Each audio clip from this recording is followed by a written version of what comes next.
अस्सलाम वालेकुम डियर्स, कैसे हैं सब लोग। आज हम अपना नया टॉपिक स्टार्ट करने जा रहे हैं। ये वीक जो है हमारा ये वेव्स, ऑसिलेशंस और ग्रेविटेशन के नाम है। तो ऑसिलेशन का टॉपिक हमने पढ़ लिया है, उसके बाद हमारे पास वेव्स हैं। तो वेव्स में हमने वेव को दो हिस्सों में डिवाइड किया है, वेव्स 1 एंड वेव्स 2। वेव्स 1 जो हैं उसमें हम मैकेनिकल वेव्स को पढ़ेंगे और थोड़ा सा हम इलेक्ट्रोमैग्नेटिक वेव्स का इंट्रोडक्शन लेंगे। और जो वेव्स 2 होगा हमारा लेक्चर, उसमें हम इलेक्ट्रोमैग्नेटिक वेव्स और उसके साथ साथ जो फिज़िकल ऑप्टिक्स है उसको पढ़ेंगे, जिसमें हमारे ऑप्टिकल इंस्ट्रूमेंट्स भी आ जाएंगे। जिस तरह न्यूटन रिंग्स है, ऑपरेटर्स है, इसी तरह से हमारा माइकलसन इंटरफेरोमीटर है। ये जो चीज़ें हैं इसको हम फिज़िकल ऑप्टिक्स में या वेव्स 2 में पढ़ेंगे। तो वेव्स 1 में हमारे पास मैकेनिकल वेव्स हैं और सिंपल वेव है। तो सबसे पहले तो ये कॉन्सेप्ट हमें लेना होगा कि वेव होती क्या है एक्चुअली। तो वेव जो है वो कोई भी डिस्टर्बेंस या आप कह लें किसी भी मीडियम में अगर कोई डिस्टर्बेंस क्रिएट होती है और फिर वो डिस्टर्बेंस आगे ट्रैवल भी करती है, वो डिस्टर्बेंस आगे फैलती भी है, तो उस डिस्टर्बेंस के फैलने को क्या कहते हैं? वेव कहते हैं। वेव प्रोड्यूस कैसे होती है? सबसे पहला क्वेश्चन। वेव किसी भी पार्टिकल के, किसी भी मैटर के या किसी भी पार्टिकल की ऑसिलेशन की वजह से वेव्स पैदा होती है। तो यहाँ पर सबसे पहला क्वेश्चन जो हमसे किया जा सकता है कि वेव्स क्रिएट कैसे होती है, वेव्स प्रोड्यूस कैसे होती है, तो इसका आंसर है ऑसिलेशन।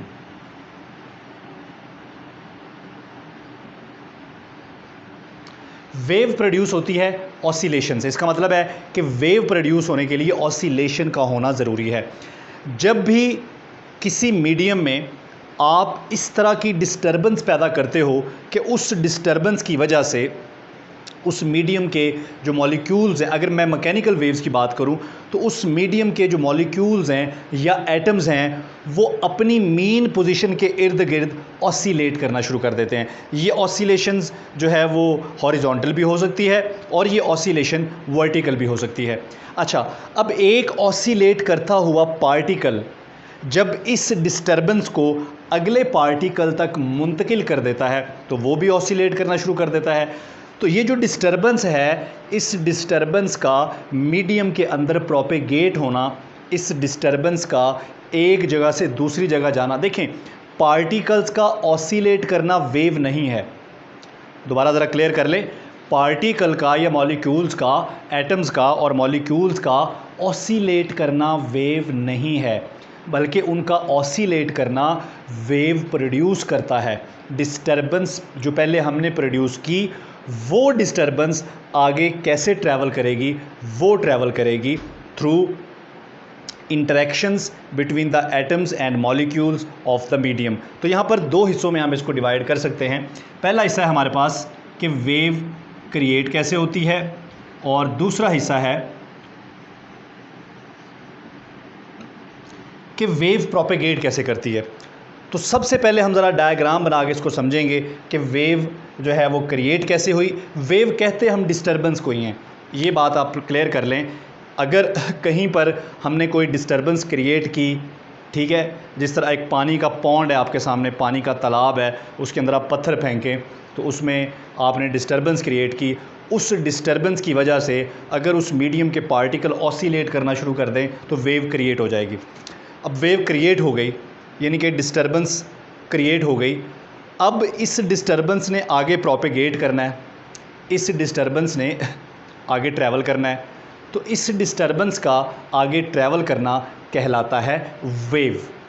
मैं आपको एक सिंपल एग्जांपल दूं समझने के लिए कि डिस्टर्बेंस कैसे ट्रैवल करती है आगे की तरफ।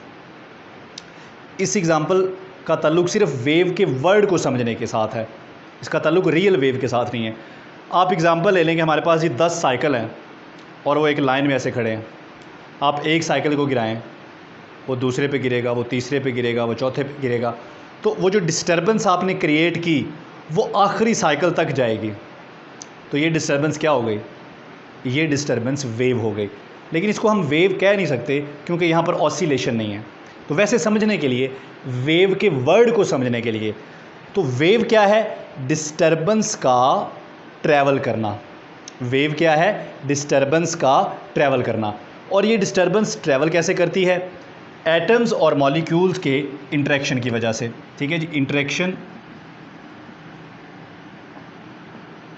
Between atoms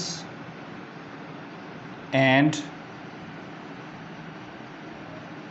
molecules of medium. ठीक है, तो यहाँ पर हम एग्जांपल लेते हैं। हमारे पास ये कुछ वाटर मॉलिक्यूल्स हैं। समझ लें कि ये एक पॉन्ड है और इस पॉन्ड के अंदर हमारे पास ये कुछ वाटर मॉलिक्यूल्स पड़े हैं जी। हम देखेंगे कि यहाँ पर वेव क्रिएट कैसे होती है।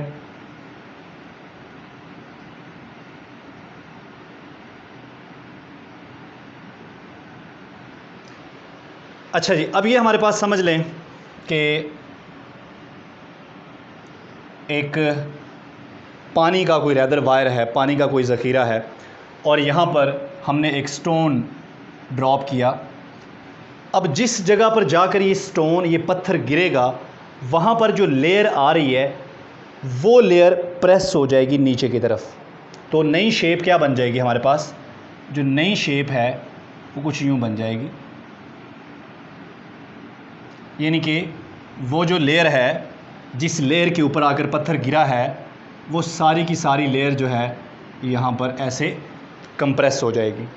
उसके बाद क्या होगा? ये लेयर वापस आएगी, तो क्या होगा? ये पूरी की पूरी लेयर जो है ये ऑसिलेट करना शुरू कर देगी। लो जी, डिस्टर्बेंस क्रिएट हो गई। अब ये डिस्टर्बेंस ने आगे ट्रैवल करना है तो वेव बन जाएगी। डिस्टर्बेंस क्रिएट हो गई, ओके हो गया। इस डिस्टर्बेंस का आगे ट्रैवल करना, ये वेव है। ठीक है, अब ये डिस्टर्बेंस ट्रैवल कैसे करती है? आप ये देखें कि ये जो एटम्स और मॉलिक्यूल्स की लेयर्स हैं, ये लेयर्स आपस में कनेक्टेड हैं, बिल्कुल ऐसे जैसे आप यूँ समझ लें कि मैं यहाँ खड़ा हूँ और मैंने अपने साथ वाले, यहाँ कोई मेरे साथ कोई बच्चा खड़ा है या कोई और मेरे साथ कोई पर्सन खड़ा है, उसको मैं यूँ करके पकड़ लूँ और इधर वाला जो पर्सन है उसको भी मैं यूँ पकड़ लूँ। अब अगर मैं ऑसिलेट करूँगा तो चूँकि मैंने उनको अपने साथ अटैच किया हुआ है, वो भी मेरे साथ क्या करना शुरू कर देंगे? ऑसिलेट करना शुरू कर देंगे। तो जब आपने स्टोन ड्रॉप किया, पत्थर गिराया, तो सिर्फ एक या दो लेयर्स ही डिस्टर्ब हुई थी, सिर्फ एक या दो लेयर्स ने ही ऑसिलेट करना शुरू किया था। लेकिन अब एक लेयर दूसरी के साथ अटैच है तो उसकी वजह से दूसरी लेयर ने भी ऑसिलेट करना शुरू कर दिया। वो लेयर उससे अगली के साथ अटैच है तो उससे अगली ने भी ऑसिलेट करना शुरू कर दिया। वो लेयर उससे अगली के साथ अटैच है तो उसने भी ऑसिलेट करना शुरू कर दिया। अब ये डिस्टर्बेंस कैसे जा रही है? यूँ करके जा रही है।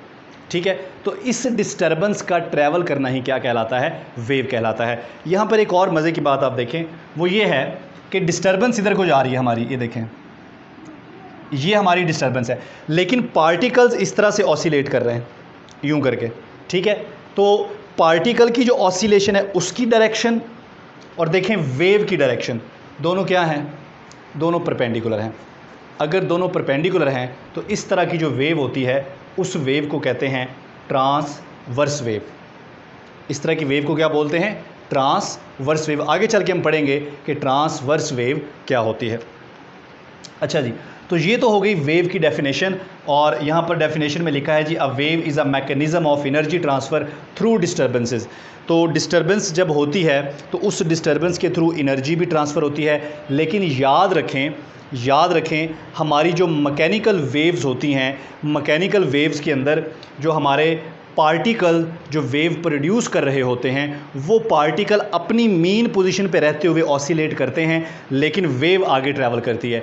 यानी कि मीडियम के जो पार्टिकल्स हैं वो इटसेल्फ ट्रैवल नहीं करते, सिर्फ वो आपस में कोलाइजन करते हैं। उस कोलाइजन के नतीजे में वो मोमेंटम और एनर्जी को आगे ट्रांसफ़र करते जाते हैं। लेकिन वेव अपना जो पार्टिकल खुद ट्रैवल नहीं करता, बल्कि सिर्फ एनर्जी ट्रैवल करती है और मोमेंटम ट्रैवल करता है। पार्टिकल अपनी जगह पर ही रहते हुए ऑसिलेट करते रहते हैं। किस वेव की बात हो रही है? ये हो रही है मैकेनिकल वेव्स की बात। ठीक है, तो ये भी क्वेश्चन हो सकता है कि वेव्स क्या ट्रांसफ़र करती हैं। अगर मैकेनिकल वेव्स की बात की जाए तो वो सिर्फ एनर्जी ही ट्रांसफ़र करती हैं, वो मैटर को ट्रांसफ़र नहीं करती। तो वेव्स की हमारे पास 3 टाइप्स हैं, टोटल 3 टाइप्स हैं वेव्स की हमारे पास। एक हमारे पास है जी सबसे पहले मैकेनिकल वेव्स, उसके बाद इलेक्ट्रोमैग्नेटिक वेव्स, और तीसरी हमारे पास है मैटर वेव।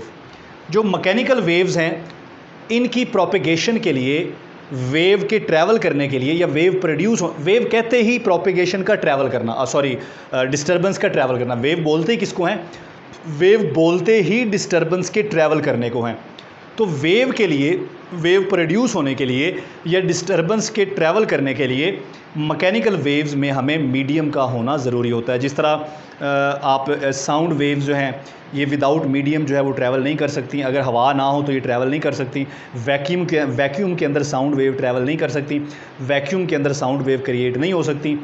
इसके अलावा waves on a stretched string, अगर आप एक स्ट्रिंग के ऊपर वेव्स प्रोड्यूस करते हैं तो वो स्ट्रिंग वहाँ पर मीडियम है। अगर स्ट्रिंग नहीं होगी तो वेव्स भी क्रिएट नहीं होंगी। इसी तरह से वाटर में जब आप स्टोन ड्रॉप करते हैं तो वहाँ पर भी वेव्स आपको नज़र आती हैं। वो थोड़ी कम्प्लेक्स किस्म की वेव्स होती हैं, लेकिन वो वेव्स भी मीडियम में प्रोड्यूस होती हैं। अगर वो मीडियम ना हो, वाटर ना हो, तो वेव्स प्रोड्यूस ना हो। ठीक है। उसके बाद दूसरी है हमारी इलेक्ट्रोमैग्नेटिक वेव्स। इन वेव्स पर जो है इस सेंस में मीडियम का कोई असर नहीं होता कि ये विदाउट मीडियम भी ट्रैवल करती हैं, क्रिएट होती हैं। ठीक है। जिस तरह इलेक्ट्रोमैग्नेटिक वेव्स हैं, सन से जो आ रही हैं इलेक्ट्रोमैग्नेटिक वेव्स, वो आपको पता है कि एम्प्टी स्पेस में से भी गुजर के आती है, वहाँ पर कोई मीडियम नहीं है। सो इन मीडियम्स पर इन वेव्स पर मीडियम का ये असर तो ज़रूर हो सकता है कि इनकी वेवलेंथ या स्पीड में चेंज आ सकता है, लेकिन इन वेव्स के लिए, इन वेव्स के क्रिएट होने के लिए मीडियम का होना ज़रूरी नहीं। अच्छा जी, तो उसके बाद हम बात कर रहे हैं इलेक्ट्रोमैग्नेटिक वेव्स की। तो ये ऐसी वेव्स होती हैं जिन पर मीडियम का ये असर तो हो सकता है कि इनकी स्पीड और वेवलेंथ वगैरह चेंज हो सकती है, लेकिन ये ऐसी वेव्स हैं जो मीडियम के ना होने पर भी ट्रैवल करती हैं। मीडियम हो या ना हो, इनके ट्रैवल करने में कोई फ़र्क नहीं पड़ता। तो ये विदाउट मीडियम भी ट्रैवल कर सकती हैं, इनके लिए मीडियम का होना ज़रूरी नहीं है। तो ये हमारे पास इलेक्ट्रोमैग्नेटिक वेव्स हैं। इनके हमारे पास बहुत सारी टाइप्स हैं, AM waves, FM waves, microwaves, radio waves, उसके बाद infrared, visible, ultraviolet, X rays, gamma rays. तो ये सारी की सारी जो हैं इलेक्ट्रोमैग्नेटिक वेव्स हैं। दुनिया में जितनी भी इलेक्ट्रोमैग्नेटिक वेव्स हैं, याद रखें सारी की सारी इलेक्ट्रोमैग्नेटिक वेव एक ही स्पीड के साथ ट्रैवल करती हैं, और उनकी जो स्पीड है वो स्पीड ऑफ लाइट होती है 3 × 10⁸ मीटर पर सेकेंड। लेकिन इन सारी जो मैंने वेव्स आपके सामने बोली हैं, इन सब की फ्रीक्वेंसी और वेवलेंथ एक दूसरे से डिफरेंट होती है, लेकिन सब की स्पीड सेम होती है। उसके बाद हमारे पास तीसरी है मैटर वेव्स। हमारे पास जो atomic and sub atomic particles हैं, like electron, proton, neutron, neutrino, hyperons, फ्ला जितने भी पार्टिकल्स हैं, एलिमेंट्री, नॉन एलिमेंट्री पार्टिकल्स, ये पार्टिकल जब बहुत ज़्यादा स्पीड से मूव करते हैं, ट्रैवल करते हैं, तो ये बिहेव करते हैं लाइक वेव्स। तो इनके साथ जो वेव अटैच होती है, ठीक है, उस वेव को हम कहते हैं मैटर वेव। मैटर वेव की जो वेवलेंथ है वो हम डी ब्रॉय रिलेशन से कैलकुलेट कर चुके हैं और कर सकते हैं। सो इस तरह की जो वेव्स होती हैं जो मैटर पार्टिकल्स के साथ एसोसिएट होती हैं, उन्हें हम कहते हैं मैटर वेव्स। इनको प्रोबेबिलिटी वेव्स भी कहा जाता है। तो ये वेव्स जो हैं, प्रोबेबिलिटी वेव्स या मैटर वेव्स, ये इन वेव से, मैकेनिकल वेव से और इलेक्ट्रोमैग्नेटिक वेव से थोड़ी सी डिफरेंट होती हैं, क्योंकि ये हमें पार्टिकल्स की प्रोबेबिलिटी के बारे में बताती हैं। हमें इस बारे में बताती हैं कि किसी ख़ास जगह पर पार्टिकल के पाए जाने का चांस कितना है। अच्छा, अब हम देखते हैं कि इनकी जो नेचर है, इनकी जो टाइप्स हैं फर्दर। मैकेनिकल वेव की फर्दर 2 टाइप्स हैं, ये लॉन्गिट्यूडनल भी होती हैं और ट्रांसवर्स भी होती हैं। अच्छा, ट्रांसवर्स वेव्स हमने यहाँ पर एग्जांपल भी शुरू में ली थी। ये ऐसी वेव होती है जिसमें ये देखें, वेव तो इस डायरेक्शन में जा रही है, लेकिन हमारे जो पार्टिकल्स हैं जो वेव प्रोड्यूस कर रहे हैं वो इस तरह से ऑसिलेट कर रहे हैं। तो आप ये देखें एंगल कितना बन रहा है, वेव की डायरेक्शन और पार्टिकल के ऑसिलेशन की डायरेक्शन के दरमियान जो एंगल है वो 90 डिग्री का बन रहा है। तो इस तरह की जो वेव होती हैं उन्हें कहते हैं ट्रांसवर्स वेव। अच्छा, लॉन्गिट्यूडनल वेव्स को हम कंप्रेशनल वेव्स भी बोलते हैं। जिस तरह साउंड वेव्स हैं, ये इस तरह की वेव्स होती हैं जिसमें मीडियम के पार्टिकल्स जिस डायरेक्शन में मीडियम के पार्टिकल ऑसिलेट कर रहे होते हैं, ठीक है, ये देखें, ये मीडियम के पार्टिकल ऑसिलेट कर रहे हैं, जिस डायरेक्शन में मीडियम के पार्टिकल ऑसिलेट कर रहे होते हैं, वेव की डायरेक्शन भी वही होती है। सो वेव की डायरेक्शन और पार्टिकल के ऑसिलेशन की डायरेक्शन, ये दोनों डायरेक्शंस अगर पैरेलल हों तो इस तरह की वेव को हम कहते हैं लॉन्गिट्यूडनल वेव और या कंप्रेशनल वेव। तो इसकी एग्जांपल है हमारे पास साउंड वेव्स। तो लॉन्गिट्यूडनल वेव में हमारे पास हैं जी साउंड वेव्स। अच्छा, वाटर में जो वेव्स पैदा होती हैं ये एक बड़ी कम्प्लेक्स वेव होती हैं, इसमें लॉन्गिट्यूडनल भी होती हैं और इसमें ट्रांसवर्स भी होती हैं, दोनों तरह की वेव्स होती हैं। इसके अलावा ट्रांसवर्स की एग्जांपल हम दे सकते हैं, अगर हमारे पास एक स्ट्रिंग हो और उस स्ट्रिंग का एक एंड जो है वो हम दीवार से बांध दें और दूसरे एंड को अपने हाथ से पकड़ के यूँ ज़ोर ज़ोर से अगर हम उसको झटकें तो एकदम से जब आप खींचेंगे तो उसके अंदर जो है आपको वेव्स नज़र आएंगी। ये ट्रांसवर्स वेव होंगी क्योंकि इसमें मीडियम के पार्टिकल्स इस तरह से ऑसिलेट कर रहे होंगे और वेव यूँ जा रही होगी, तो ये दोनों परपेंडिकुलर होंगे। अच्छा, उसके बाद हमारे पास है इलेक्ट्रोमैग्नेटिक वेव्स। इलेक्ट्रोमैग्नेटिक वेव्स जो है ये सिर्फ़ और सिर्फ ट्रांसवर्स होती हैं, ये कंप्रेशनल नहीं होती, ये सिर्फ़ और सिर्फ ट्रांसवर्स होती हैं। उसके बाद जो मैटर वेव्स हैं वो ट्रांसवर्स या कंप्रेशनल नहीं होती, बल्कि ये स्पेशल वेव्स होती हैं जिनको हम प्रोबेबिलिटी वेव्स भी कहते हैं। तो ये तो हमारा एक ब्रीफ सा इंट्रोडक्शन है वेव्स के बारे में। आगे बढ़ते हैं और कुछ और चीज़ों को डिस्कस करते हैं। तो नेक्स्ट जो हमारे पास है जी प्रोपेगेशन ऑफ वेव्स।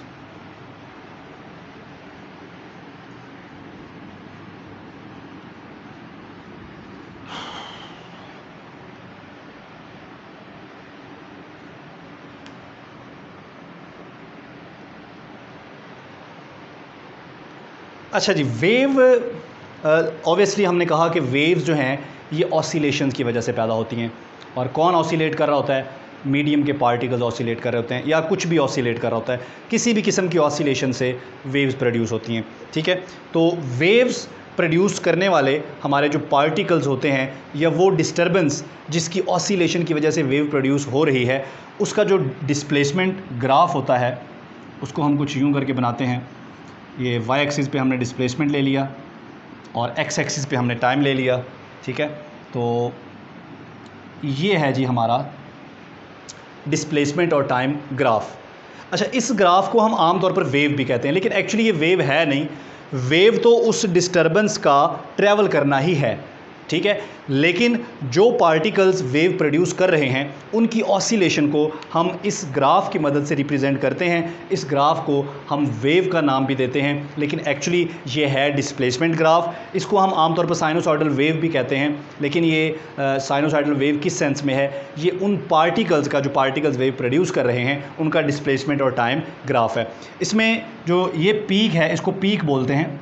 ठीक है जी, ये जो पीक है ये पीक हमें ये बता रही है कि यहाँ पर पहुँचते हुए पार्टिकल जो हैं जो ऑसिलेट कर रहे थे वो अपनी एक्सट्रीम पोजीशन पर पहुँच चुके हैं। जब वो अपनी एक्सट्रीम पोजीशन पर पहुँच चुके हैं तो हमें ये पीक मिलती है। इस पीक को हम क्रस्ट बोलते हैं। तो ये पीक जो है इसको हम कहते हैं जी क्रस्ट। और ये दूसरी पीक है, इसको हम वैली बोलते हैं, वैली। ठीक है, तो ये हमारी वैली है। ये वैली भी हमें यही बता रही है कि पार्टिकल जो हैं वो ऑसिलेट करते हुए दूसरी एक्सट्रीम पोजीशन पर पहुंच चुके हैं। तो इस वैली को हम ट्रफ भी बोलते हैं। तो ये हमारे पास ट्रफ है। एक क्रस्ट और उससे अगले क्रस्ट के दरमियान जो डिस्टेंस होता है उस डिस्टेंस को हम वेवलेंथ बोलते हैं। ये हमारा जो डिस्टेंस है एक क्रस्ट से लेकर दूसरे क्रस्ट तक या एक ट्रफ से लेकर दूसरे ट्रफ तक जो डिस्टेंस है इसको हम वेवलेंथ बोलते हैं और इसको हम लैम्डा से रिप्रेजेंट करते हैं। अच्छा जी, क्लियर हो गया। अब यहाँ पर मैं आपको बताता जाऊँ कि मुझसे एक दफ़ा लेक्चरर के इंटरव्यू में ये क्वेश्चन किया गया कि मेरे सामने उन्होंने एक वेव बनाई इस तरह से और मुझे कहा बताइए कि ये वेव किधर को जा रही है। ठीक है, ये वेव है और बताएं ये वेव किधर को जा रही है। ये राइट वर्ड जा रही है, लेफ़्ट वर्ड जा रही है?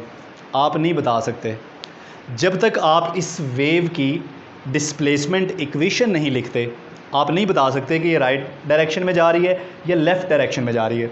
ठीक है, तो पहले हम इस वेव की डिस्प्लेसमेंट इक्वेशन लिखते हैं। देखिए, उसको वेव इक्वेशन नहीं बोलते, ये मिसकंसेप्शन है। उसको डिस्प्लेसमेंट इक्वेशन बोलते हैं या उसको वेव फंक्शन बोलते हैं। ठीक है जी, डिस्प्लेसमेंट इक्वेशन जो होती है उसको हम वेव फंक्शन बोलते हैं। ठीक है, तो इसका जो वेव फंक्शन है, वेव फंक्शन लिखने से हमें अंदाज़ा होगा कि ये राइट वर्ड को जा रही है या लेफ्ट वर्ड को जा रही है। ठीक है, तो ये है इसकी डिस्प्लेसमेंट इक्वेशन या वेव फंक्शन। इसमें वाई नॉट जो है ये हमारा एम्पलीट्यूड है ये वाला, और के जो है इसे कहते हैं वेव वेक्टर या प्रोपेगेशन वेक्टर। ठीक है, ये जो फैक्टर है ना के एक्स माइनस ओमेगा टी, ये फैक्टर आपको बता रहा है कि वेव प्रोपेगेट कर रही है, वेव ट्रैवल कर रही है। अगर ये फैक्टर ना हो, मैं इसको सिंपली यूँ लिख दूँ y इज़ इक्वल टू, मैं इसको यूँ लिख दूँ y is equal to y naught sine omega t. इसका मतलब है कि ऑसिलेशन तो हो रही है, खाली अगर ये लिखा हो तो इसका मतलब है ऑसिलेशन तो हो रही है, लेकिन अगर यहाँ पर के एक्स माइनस ओमेगा टी आ जाए तो इसका मतलब है कि वेव ट्रैवल भी कर रही है। तो ये जो के है इसको हम प्रोपेगेशन कांस्टेंट भी बोलते हैं और इसको वेव नंबर भी बोलते हैं। ये जो वेव नंबर होता है या प्रोपेगेशन कांस्टेंट होता है ये हमारा 2 पाई ओवर लैम्डा के बराबर होता है।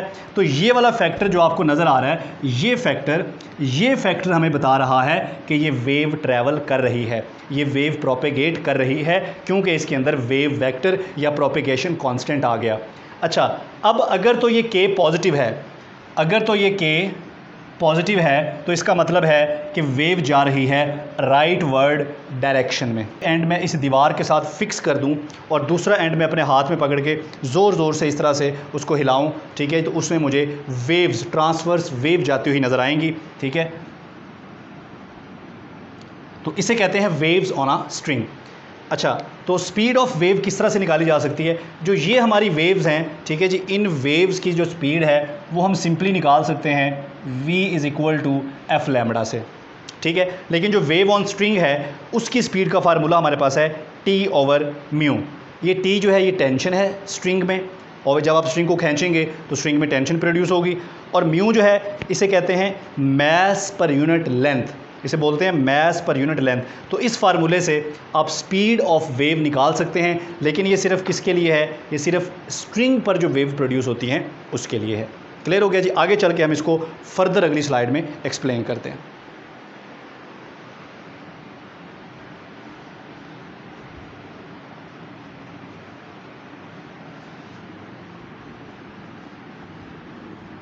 अच्छा जी, अभी हमारे पास है जी reflection and transmission of waves. ठीक है, फ़र्ज़ कर लें कि ये हमारा डेंसर मीडियम है और ये हमारा लाइटर मीडियम है।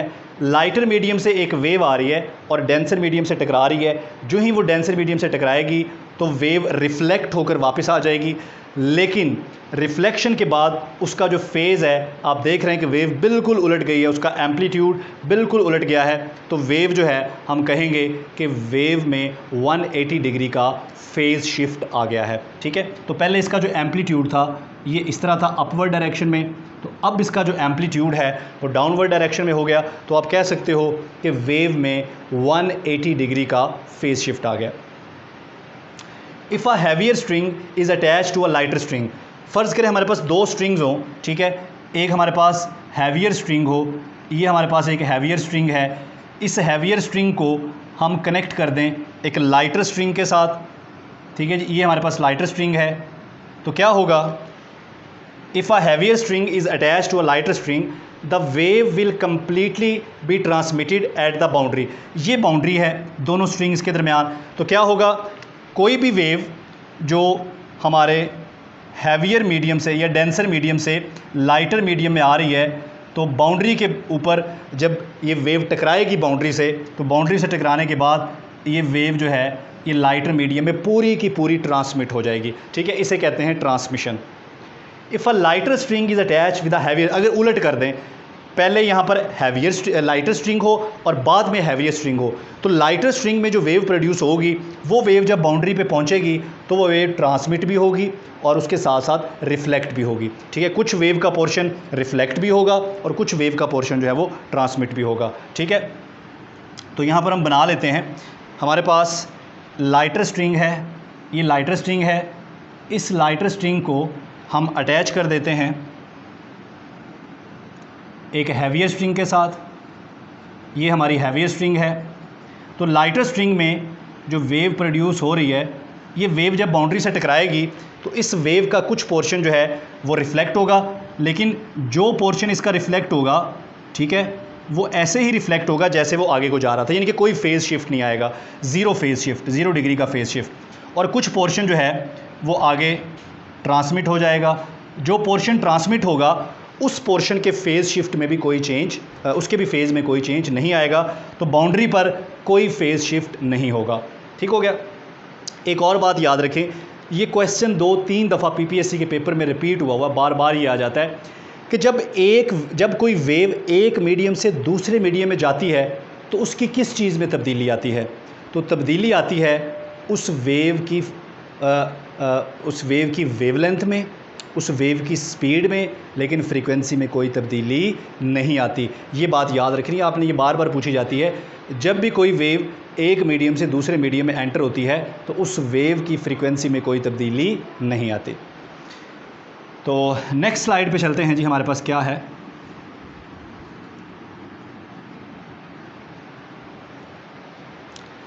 नेक्स्ट स्लाइड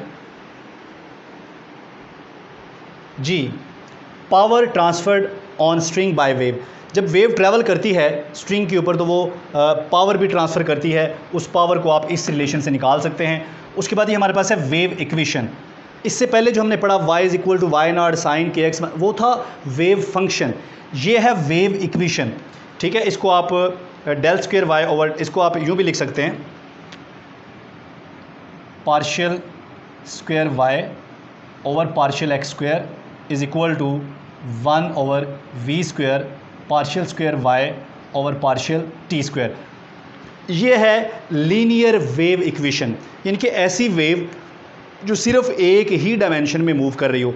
इसके दो पोर्शन है, ये देखें, जो ये वाला पोर्शन है लेफ़्ट साइड पे आपको नज़र आ रहा है, ये वेव के मोशन को रिप्रेजेंट कर रहा है स्पेस में, और ये वाला पोर्शन जो है ये वेव के मोशन को रिप्रेजेंट कर रहा है टाइम में, ठीक है। तो स्पेस में, चूँकि वेव जब प्रोपेगेट करती है तो वो स्पेस में भी मूव कर रही होती है और टाइम में भी मूव कर रही होती है, क्योंकि टाइम भी गुजर रहा होता है।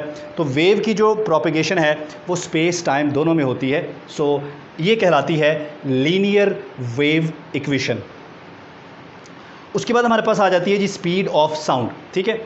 स्पीड ऑफ साउंड कैलकुलेट करने के लिए मैथमेटिकली हमने जो फार्मूला बनाया है वो हमारे पास होता है जी elastic properties of the medium. देखें साउंड वेव के बारे में हमने कहा कि ये साउंड वेव जो है ये मैकेनिकल वेव है, ये कंप्रेशनल वेव है, ये लॉन्गिट्यूडनल वेव है, और ये वेव जो है ये विदाउट मीडियम ट्रैवल नहीं कर सकती। अगर ये विदाउट मीडियम ट्रैवल नहीं कर सकती तो यहाँ पर ये जो इलास्टिक प्रॉपर्टीज़ लिखी हुई हैं ये किसकी हैं, इलास्टिक प्रॉपर्टीज़ ऑफ मीडियम। और ये जो इनर्शियल प्रॉपर्टीज़ लिखी हुई हैं ये किसकी हैं, inertial properties of the medium, ठीक है। तो इलास्टिक प्रॉपर्टीज़ स्ट्रेस और स्ट्रेन वगैरह को कहते हैं, और जो इनर्शियल प्रॉपर्टीज़ हैं वो हम मैस डेंसिटी जो होती है उसको हम कहते हैं इनर्शियल प्रॉपर्टीज़। तो इनर्शियल प्रॉपर्टी से क्या मुराद है, मैस डेंसिटी, और इलास्टिक प्रॉपर्टी से क्या मुराद है, स्ट्रेस और स्ट्रेन वगैरह। तो नेक्स्ट स्लाइड पे मूव करते हैं जी। स्पीड ऑफ साउंड कैलकुलेट करने के लिए सबसे पहले जो न्यूटन था उसने स्पीड ऑफ साउंड कैलकुलेट की, और उसका जो फार्मूला हमारे पास आया वो था pressure divided by mass density, ठीक है। लेकिन न्यूटन ने ये सपोज़ किया था कि जब साउंड वेव्स एयर में ट्रैवल करती हैं तो ऑब्वियसली जो एयर मालिक्यूल्स हैं उनके आपस में कोलिजन्स भी होते हैं, जिसको हम कंप्रेशन बोलते हैं या रेयरफेक्शन बोलते हैं, ठीक है। तो साउंड वेव्स के अंदर हमारे पास दो तरह की चीज़ें होती हैं, दो तरह के पोर्शंस होते हैं। वो पोर्शंस जहाँ पर मॉलिक्यूल्स कंप्रेस होते हैं उसे बोलते हैं कंप्रेशन, और जहाँ पर मॉलिक्यूल्स एक्सपैंड होते हैं उसको बोलते हैं रेयरफेक्शन, ठीक है। तो साउंड वेव जो है ये कंप्रेशन और रेयरफेक्शन का कम्बिनेशन होती है। अच्छा जी, न्यूटन ने कहा कि ड्यूरिंग कंप्रेशंस, ठीक है, या रेयरफेक्शंस, ठीक है, जो मॉलिक्यूल्स हैं उनके टेम्परेचर में कोई चेंज नहीं आता। सो साउंड वेव का ट्रैवल करना एक आइसोथर्मल प्रोसेस है। ये अजम्पशन लेकर जब न्यूटन ने कैलकुलेट की स्पीड ऑफ साउंड, तो speed of sound room temperature पर जो आई वो कितनी आई जी, वो आई 280 मीटर पर सेकेंड, ठीक है। लेकिन जो हमारे पास एक्सपेरिमेंटल वैल्यू थी हमारे पास 332 मीटर पर सेकेंड। तो बहुत ज़्यादा एरर आ रहा था, बहुत ज़्यादा डिफरेंस आ रहा था। तो इस एरर की वजह से इस एरर की वजह से हमें इसको करेक्ट करना पड़ा। और किसने करेक्शन की? लैप्लास ने करेक्शन की। लैप्लास ने कहा कि जब साउंड वेव्स ट्रैवल करती हैं तो ये आइसोथर्मल प्रोसेस नहीं है, बल्कि आप यूँ कह सकते हो कि टेम्परेचर तो चेंज होता है लेकिन हीट जो है, क्योंकि कंप्रेशन और रेयरफैक्शन बड़ी तेज़ी से होते हैं, इसलिए इतना टाइम नहीं होता कि हीट ट्रांसफ़र हो सके। सो उसने कहा ये एडियाबैटिक प्रोसेस है। सो एडियाबैटिक प्रोसेस को अज्यूम करके उसने जब स्पीड ऑफ साउंड के लिए कैलकुलेशन की तो हमारे पास फार्मूला आया v इज़ इक्वल टू, ये गैमा है, गैमा p ओवर डेंसिटी। तो ये जो गैमा है ये हमारा बराबर होता है Cp over Cv, molar specific heat at constant pressure, और divided by molar specific heat at constant volume.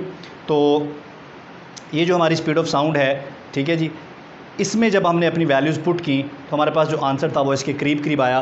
तो लैप्लास ने, जो न्यूटन ने गलती की थी, उस गलती को रेक्टिफाई किया और करेक्ट वैल्यू जो थी वो कैलकुलेट की। ठीक है, अभी हम देखेंगे कि स्पीड ऑफ साउंड के ऊपर टेम्परेचर का, प्रेशर का और डेंसिटी का क्या असर पड़ता है। Effects on speed of sound. तो इसमें हमारे पास जी, इसमें हमारे पास सबसे पहले है इफ़ेक्ट ऑफ टेम्परेचर। अगर हम टेम्परेचर 1 डिग्री सेंटीग्रेड राइज़ करेंगे तो 1 डिग्री सेंटीग्रेड टेम्परेचर राइज़ करने से जो स्पीड ऑफ साउंड है उसमें 0.61 मीटर पर सेकंड का इजाफा होगा। इसका मतलब है टेम्परेचर बढ़ाने से स्पीड ऑफ साउंड बढ़ेगी और टेम्परेचर कम करने से स्पीड ऑफ साउंड कम होगी। ठीक है, अगर बाकी सारी चीज़ें जो है उनको कांस्टेंट रखा जाए। उसके बाद इफ़ेक्ट ऑफ प्रेशर है। तो जिस तरह अभी हमने पढ़ा कि स्पीड ऑफ साउंड जो है ये हमारे पास बराबर होती है गैमा p ओवर डेंसिटी। अब देखें, अगर आप प्रेशर बढ़ाएंगे तो डेंसिटी भी बढ़ जाएगी, ज़ाहिर बात है, वॉल्यूम, प्रेशर बढ़ाने से वॉल्यूम कम होगा, डेंसिटी बढ़ जाएगी। अगर आप प्रेशर कम करेंगे तो वॉल्यूम कम होगा। ठीक है, प्रेशर कम करने से डेंसिटी क्या हो जाएगी? कम हो जाएगी। सॉरी, प्रेशर कम करने से वॉल्यूम बढ़ेगा। अगर वॉल्यूम बढ़ेगा तो डेंसिटी क्या हो जाएगी? कम हो जाएगी। तो जितना चेंज आप प्रेशर में करेंगे उतना चेंज ही डेंसिटी में आएगा। तो दोनों चेंज कैंसिल हो जाएंगे, जिसकी वजह से प्रेशर का स्पीड ऑफ साउंड पे कोई फ़र्क नहीं पड़ेगा। उसके बाद हमारे पास है डेंसिटी। तो ये देखें, अगर हम मटेरियल की, अच्छा यहाँ पर एक बड़ी कन्फ्यूजन है। पहले तो मैं आपको बताता हूँ कि डेंसिटी का स्पीड ऑफ साउंड पे क्या फ़र्क है, क्या असर पड़ता है। तो अगर हम मटेरियल की या जिस मीडियम के अंदर साउंड वेव्स ट्रैवल कर रही हैं, अगर हम उस मीडियम की इनर्शियल प्रॉपर्टीज़ को, दोबारा गौर करें लफ्ज़ पे, अगर हम उसकी इलास्टिक प्रॉपर्टीज़ को कांस्टेंट रखें। अब इलास्टिक प्रॉपर्टीज़ में क्या आता है? स्ट्रेस आता है, स्ट्रेन आता है, प्रेशर आता है। ठीक है, अगर मटेरियल की जो इलास्टिक प्रॉपर्टीज़ हैं, if elastic properties are constant, अगर इलास्टिक प्रॉपर्टीज़ को चेंज ना होने दिया जाए, कांस्टेंट रखा जाए, तो स्पीड ऑफ साउंड और डेंसिटी जो है एक दूसरे के इन्वर्सली प्रोपोर्शनल हो जाते हैं। इसका मतलब है कि अगर हमारे पास दो मीडियम्स हों, ठीक है, अब यहाँ पर कन्फ्यूजन ये होती है, बच्चे ये कहते हैं कि जी डेंसिटी और स्पीड ऑफ साउंड तो इन्वर्सली प्रोपोर्शनल है। इसका मतलब है कि डेंसिटी ज़्यादा होगी तो स्पीड ऑफ साउंड कम हो जाएगी, और डेंसिटी कम होगी तो स्पीड ऑफ साउंड ज़्यादा हो जाएगी। लेकिन अगर हम सॉलिड्स को और लिक्विड्स को कंपेयर करें तो सॉलिड्स की डेंसिटी तो ज़्यादा होती है, तो फिर सॉलिड में स्पीड ऑफ साउंड कम होनी चाहिए, लेकिन सॉलिड्स में स्पीड ऑफ साउंड तो ज़्यादा होती है एज़ कम्पेयर टू लिक्विड्स। तो यहाँ पर बात की जा रही है एक ही तरह के मीडियम्स की, यानी कि अगर हम इलास्टिक प्रॉपर्टीज़ को कांस्टेंट रखें तो इलास्टिक प्रॉपर्टी को कांस्टेंट रखने से जिन दो मीडियम्स की बात करेंगे वो दोनों सॉलिड्स होने चाहिए। तो जब आप कंपैरिजन करेंगे डेंसिटी का स्पीड के साथ, तो अगर एक मीडियम सॉलिड है तो दूसरा भी सॉलिड होगा, अगर एक मीडियम लिक्विड है तो दूसरा भी लिक्विड होगा। तो एक लिक्विड की इलास्टिक प्रॉपर्टीज़ को कांस्टेंट रखें और दूसरे की भी इलास्टिक प्रॉपर्टी को कांस्टेंट रखें, उन दोनों फ्लूइड्स या उन दोनों लिक्विड्स के अंदर स्पीड ऑफ साउंड कंपेयर करें तो जिसकी डेंसिटी कम होगी उसमें स्पीड ऑफ साउंड ज़्यादा होगी। मिसाल के तौर पर, अच्छा, इस कंपैरिजन में आप एक सॉलिड और एक लिक्विड को कंपेयर नहीं कर सकते, आप एक ही तरह के मीडियम को कंपेयर करेंगे। या तो आप दो सॉलिड्स को कंपेयर करेंगे और या दो लिक्विड को, आप सॉलिड लिक्विड कंपेयर नहीं करेंगे।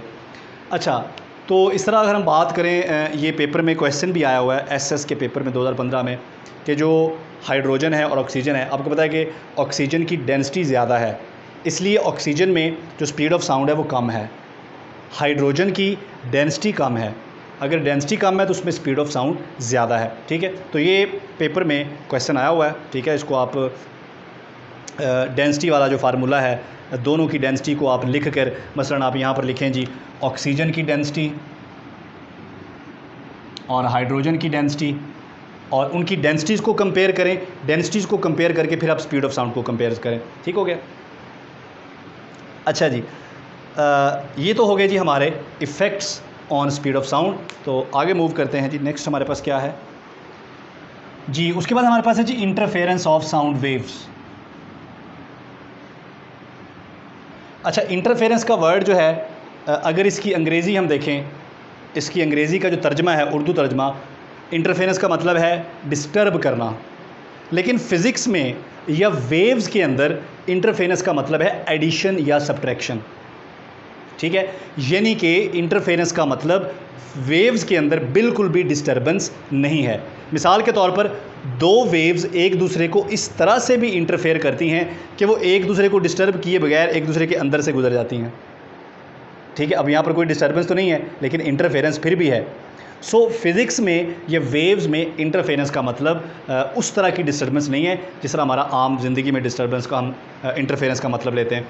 सो साउंड वेव जो है उनको हम प्रेशर वेव्स भी बोल सकते हैं, क्योंकि साउंड वेव को हम इससे पहले जो हमने वेव्स को रिप्रेजेंट किया है वो हमने डिस्प्लेसमेंट से रिप्रेजेंट किया है। यहाँ पर हमारे पास क्या था, हमारे पास था डिस्प्लेसमेंट, यानी कि हमारे पास था y = y0 × kx - ω/t। लेकिन डिस्प्लेसमेंट की बजाय हम प्रेशर का कॉन्सेप्ट भी यूज़ कर सकते हैं, क्योंकि साउंड वेव्स जो हैं उसमें कंप्रेशंस होते हैं, रेयरफेक्शंस होते हैं, प्रेशर बढ़ता है, प्रेशर कम होता है। तो साउंड वेव्स को प्रेशर वेव्स भी कहा जा सकता है, और साउंड वेव को हम प्रेशर वेव से भी रिप्रेजेंट कर सकते हैं। सो यहाँ पर जहाँ आपको डिस्प्लेसमेंट नज़र आ रहा है वहाँ पर हम प्रेशर भी पुट कर सकते हैं। फ़र्ज़ करें कि एक वेव हमारे पास ये है और दूसरी वेव में यहाँ पर एक और फैक्टर आ गया है, इसे कहते हैं फ़ेज़ कांस्टेंट, यानी कि इन दोनों वेव्स के दरमियान फ़ेज़ डिफरेंस मौजूद है, और वो कितना फ़ेज़ डिफरेंस है, फ़ाई। इसको फ़ेज़ कांस्टेंट भी बोलते हैं, ठीक है। अगर आप इन दोनों को ऐड करेंगे तो इनकी एडिशन से जो नई वेव आएगी उसे हम कहेंगे इंटरफेरेंस। अब इंटरफेरेंस हमारे पास दो तरह की होती है, एक हमारे पास होती है कंस्ट्रक्टिव इंटरफेरेंस और दूसरी होती है डिस्ट्रक्टिव इंटरफेरेंस। कंस्ट्रक्टिव इंटरफेरेंस में ये होता है कि अगर दोनों वेव्स इस तरह से इंटरफेयर करें कि दोनों की पीक्स और वैलीज़ आपस में मिलें, ठीक है। ये देखें जी, ये हमारी फर्स्ट वेव है और ये हमारी सेकंड वेव है। ये देखिए, फर्स्ट वेव की पीक सेकंड वेव की पीक के साथ मिल रही है और इसकी वैली के साथ मिल रही है। अगर पीक्स आपस में मिलें और वैलीज़ आपस में मिलें तो इससे जो इंटरफेरेंस होगा, जो हमारे पास रिजल्टेंट वेव आएगी, उसका एम्पलीट्यूड इन दोनों के एम्पलीट्यूड को ऐड करने से आएगा। तो इन दोनों का एम्पलीट्यूड जो है उसको ऐड कर दें, हमारे पास जो रिजल्टेंट वेव आएगी, ये देखें, रिजल्टेंट वेव का जो एम्पलीट्यूड है वो इन दोनों के एम्पलीट्यूड की जमा के बराबर है। इसे हम कहेंगे कंस्ट्रक्टिव इंटरफेरेंस। लेकिन अगर उलट हो जाए, ठीक है, दूसरी वेव जो है,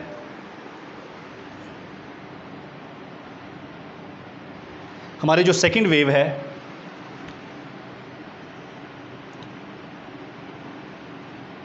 वो इस तरह से हो, ये देखें, अब इसकी जो पीक है वो इसकी वैली से मिल रही है और इसकी वैली इसकी पीक से मिल रही है, यानी कि क्रस्ट ट्रफ से मिल रहा है, ट्रफ क्रस्ट से मिल रहा है। तो इस तरह होने से ये दोनों वेव एक दूसरे को कैंसिल कर देंगी और रिजल्टेंट हमारे पास जो एम्पलीट्यूड है वो ज़ीरो हो जाएगा, ठीक है, या रिजल्टेंट एम्पलीट्यूड माइनस होकर मिनिमम हो जाएगा। अगर इनका एम्पलीट्यूड बराबर है तो जो रिजल्टेंट वेव होगी उसका एम्पलीट्यूड ज़ीरो हो जाएगा।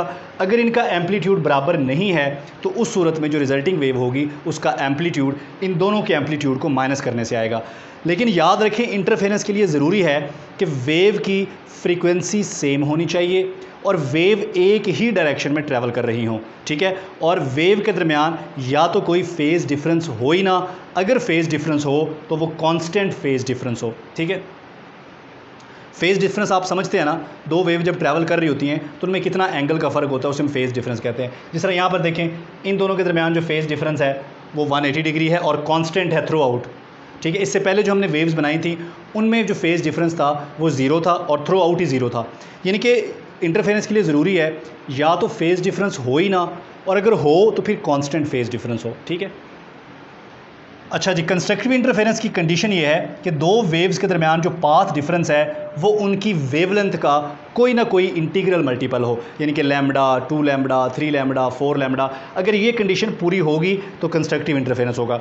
और डिस्ट्रक्टिव इंटरफेरेंस के लिए जो पाथ डिफरेंस है वो 2n+1 लैम्बडा बाई 2 होना चाहिए, तो ही डिस्ट्रक्टिव इंटरफेरेंस होगा, अदरवाइज डिस्ट्रक्टिव इंटरफेरेंस नहीं होगा। ठीक है जी।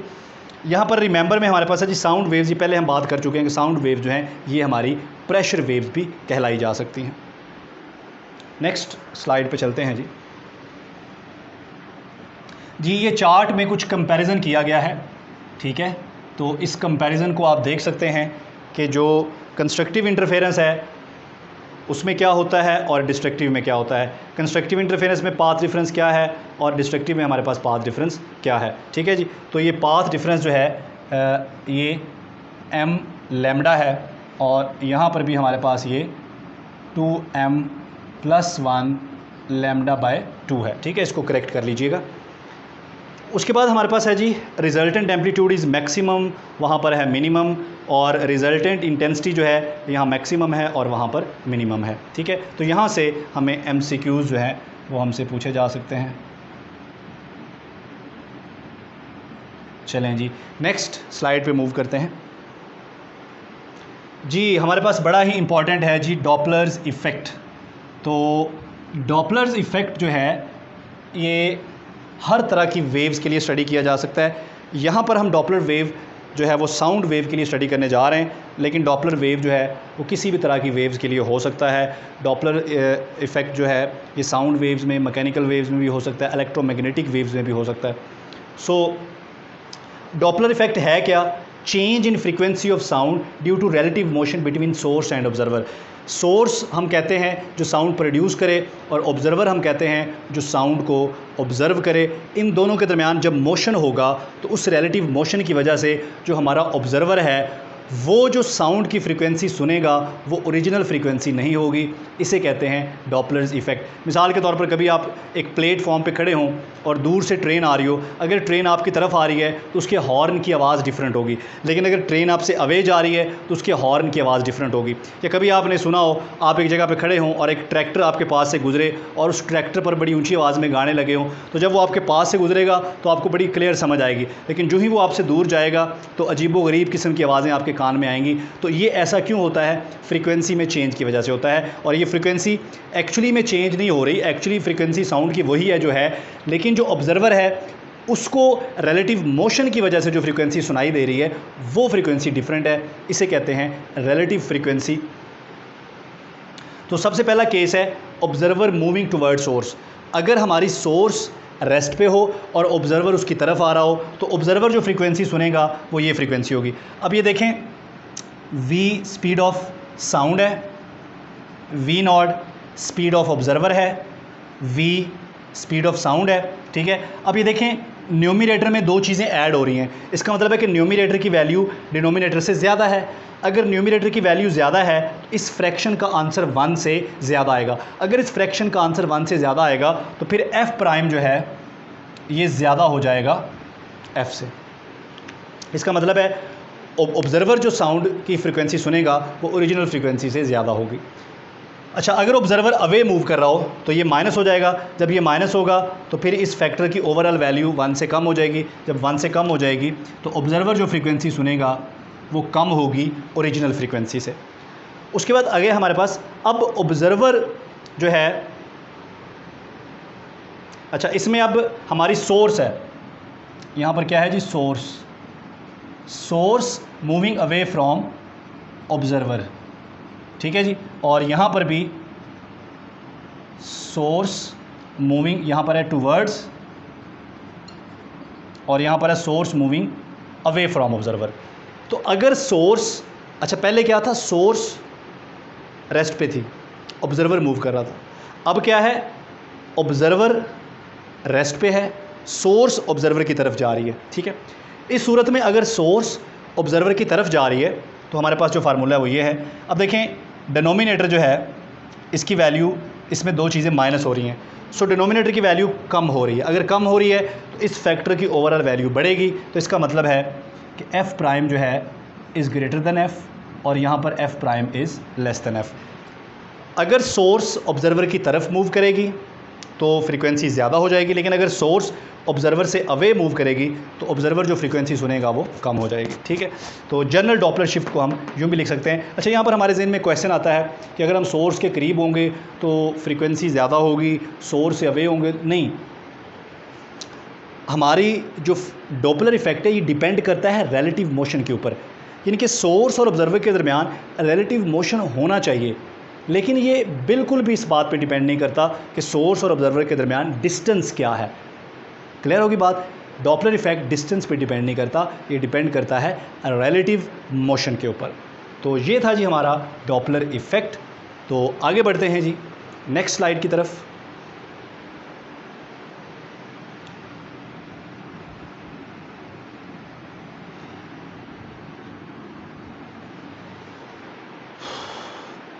थोड़ा सा कर लिए, अगर थोड़ा सा कर लिए, वाह, इन पॉज कर दें।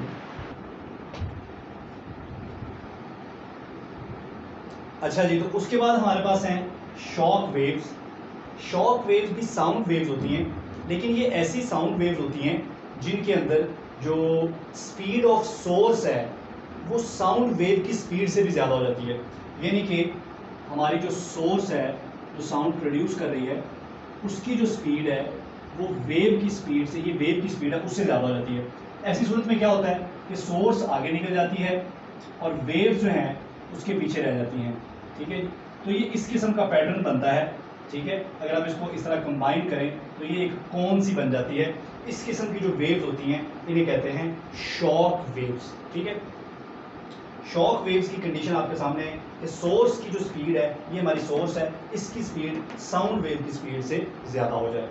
सो इसकी जो रेशो है speed of sound divided by speed of source is equal to Mach number या मैच नंबर, इसे आप कुछ भी बोल सकते हैं।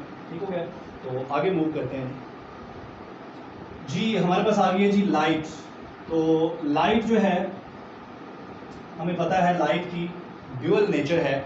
वैसे तो लाइट एक इलेक्ट्रोमैग्नेटिक वेव है, याद रखें लाइट एक इलेक्ट्रोमैग्नेटिक वेव है, लेकिन लाइट बिहेव कर सकती है एज पार्टिकल। तो चूंकि ये इलेक्ट्रोमैग्नेटिक वेव है इसके अंदर इलेक्ट्रिक फील्ड्स भी होती हैं और मैग्नेटिक फील्ड्स भी होती हैं। किस तरह से होती हैं यहाँ पर हम देख लेते हैं जी। ये हमारे पास एक प्लेन है, let's suppose along y axis हमने इलेक्ट्रिक फील्ड को ले लिया। तो इलेक्ट्रिक फील्ड को मैं वेक्टर्स की शक्ल में बनाता हूँ यहाँ पर। तो लेट्स सपोज जी ये हमारा इलेक्ट्रिक फील्ड वेक्टर है, इस वेक्टर की लेंथ जो है वो कम हो रही है। इसका मतलब है कि इलेक्ट्रिक फील्ड का जो मैग्नीट्यूड है वो चेंज हो रहा है। अब इलेक्ट्रिक फील्ड का मैग्नीट्यूड चेंज हो रहा है according to Maxwell equations, change in electric field produce magnetic field. So इसके परपेंडिकुलर इलेक्ट्रिक फील्ड जब चेंज होती है तो उसके perpendicular according to Maxwell equation उसके परपेंडिकुलर एक मैग्नेटिक फील्ड प्रोड्यूस होती है। सो यहाँ पर इसके परपेंडिकुलर यानी कि जी एक्सिस में, ये हमारा जी एक्सिस है, जी एक्सिस में हमारे पास क्या होगा, मैग्नेटिक फील्ड प्रोड्यूस हो जाएगी। ठीक है, उसके बाद फार्दर इलेक्ट्रिक फील्ड वेक्टर का मैग्नीट्यूड दोबारा से बढ़ना शुरू होगा। जब ये बढ़ेगा तो दोबारा फिर इसमें चेंज आ रहा है, दोबारा फिर यहाँ पर मैग्नेटिक फील्ड प्रोड्यूस होगा, दोबारा फिर ये इसके परपेंडिकुलर डायरेक्शन में होगा। सो अगर हम इनको ज्वाइन करें, ठीक है, ये देखें जी, अगर हम इसको ज्वाइन करें तो ये हमारे पास इस किस्म की वेव बनती है, इसे कहते हैं इलेक्ट्रोमैग्नेटिक वेव। अच्छा, इसमें आप देखें इलेक्ट्रिक फील्ड और मैग्नेटिक फील्ड एक दूसरे के परपेंडिकुलर हैं, लेकिन जो वेव की डायरेक्शन है वो ये है, वेव जा रही है अलोंग एक्स एक्सिस। सो वेव का मोशन इन दोनों फील्ड के मोशन के परपेंडिकुलर है, इसलिए हम कहते हैं कि इलेक्ट्रोमैग्नेटिक वेव जो होती हैं ये ट्रांसवर्स वेव्स होती हैं। अच्छा जी, light behave as a wave when travel through space. Polarization of light wave differentiate them from particle. चूंकि वेव एज अ वेव भी बिहेव करती है, ये है तो वेव ही, लेकिन ये एज अ पार्टिकल भी बिहेव करती है। तो अगर पेपर में क्वेश्चन आ जाए कि दोनों नेचर को, वो कौन सी प्रॉपर्टी है जिसकी बुनियाद पर इन दोनों नेचर्स को एक दूसरे से जुदा जुदा किया जा सकता है। आपको पता है कि रिफ्लेक्शन तो पार्टिकल्स की भी होती है, इंटरफेरेंस तो पार्टिकल्स की भी होती है, डायफ्रैक्शन तो पार्टिकल्स की भी होती है। एक वाहिद पोलराइजेशन है जो सिर्फ वेव्स की होती है, और वो भी इलेक्ट्रोमैग्नेटिक वेव्स की। दूसरी जो साउंड वेव्स वगैरह हैं उनकी पोलराइजेशन नहीं होती। तो साउंड वेव पोलराइजेशन वो एक प्रॉपर्टी है जिसकी बुनियाद पर आप इलेक्ट्रोमैग्नेटिक वेव्स को इनकी वेव नेचर और पार्टिकल नेचर में फ़र्क कर सकते हैं। अच्छा जी, light behave as particle when it interacts with matter. तो जब लाइट मैटर के साथ इंटरेक्ट करती है तो उस वक्त ये एज अ पार्टिकल बिहेव करती है। इसकी मिसाल हमारे पास फोटो इलेक्ट्रिक इफेक्ट है, कॉम्पिटन इफेक्ट है, इसके अलावा पेयर प्रोडक्शन है। अच्छा, interference and diffraction confirms it's wave behaviour. Waves की जब इंटरफेरेंस होती है और डायफ्रैक्शन होती है तो वहाँ से कंफर्मेशन होती है इसके वेव बिहेवियर की। और जब फोटो इलेक्ट्रिक इफेक्ट होता है या कॉम्पिटन इफेक्ट होता है या पेयर प्रोडक्शन होती है तो वहाँ से एक्सपेरिमेंटली हम कंफर्म कर सकते हैं कि wave can behave as a particle. So wave light has a dual nature. अच्छा, नेक्स्ट स्लाइड पे चलते हैं जी। ये हमारे पास स्पेक्ट्रम है जी, यहाँ से कोई भी क्वेश्चन आपको पेपर में आ सकता है, ठीक है।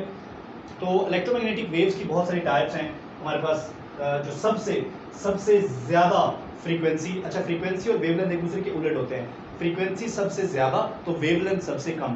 तो सबसे ज़्यादा फ्रीक्वेंसी हमारे पास होती है गैमा रेज की, और वेवलेंथ सबसे कम होती है, ठीक है जी। फ्रीक्वेंसी को हमने यहाँ पर हर्ट्ज में लिया है, ठीक है, और वेवलेंथ को हमने मीटर्स में लिया है।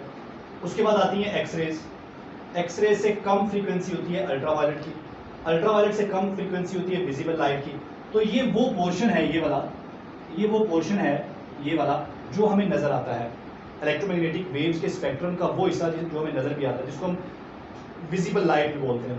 उसके बाद हमारे पास है इंफ्रारेड, उसके बाद हमारे पास है जी रेडियो वेव्स, उसके बाद है जी FM, TV, short wave, AM वगैरह वगैरह, ठीक है। तो इस तरह से फ्रीक्वेंसी में कमी आ रही है लेकिन वेवलेंथ बढ़ रही है। गैमा रे की फ्रीक्वेंसी सबसे कम ज़्यादा है और वेवलेंथ सबसे कम है, और वो जो AM है उनकी फ्रीक्वेंसी सबसे कम है लेकिन उनकी वेवलेंथ सबसे ज़्यादा है। तो ये कोई भी पोर्शन आपसे पूछा जा सकता है, आगे मैंने इसका चार्ट भी बनाया है, कि कोई भी पोर्शन आपसे पूछा जा सकता है कि उसकी वेवलेंथ क्या है और उसकी फ्रीक्वेंसी क्या है। अच्छा, मज़े की बात ये है कि ये जितनी भी इलेक्ट्रोमैग्नेटिक रेज हैं इन सब की फ्रीक्वेंसी एक दूसरे से डिफरेंट है, इन सब की वेवलेंथ भी डिफरेंट है, लेकिन सारी की सारी एक ही स्पीड से मूव करती हैं, और उसे हम कहते हैं स्पीड ऑफ लाइट, जो कि 3 × 10⁸ मीटर पर सेकेंड हमारे पास होती है। तो नेक्स्ट स्लाइड पे चलते हैं।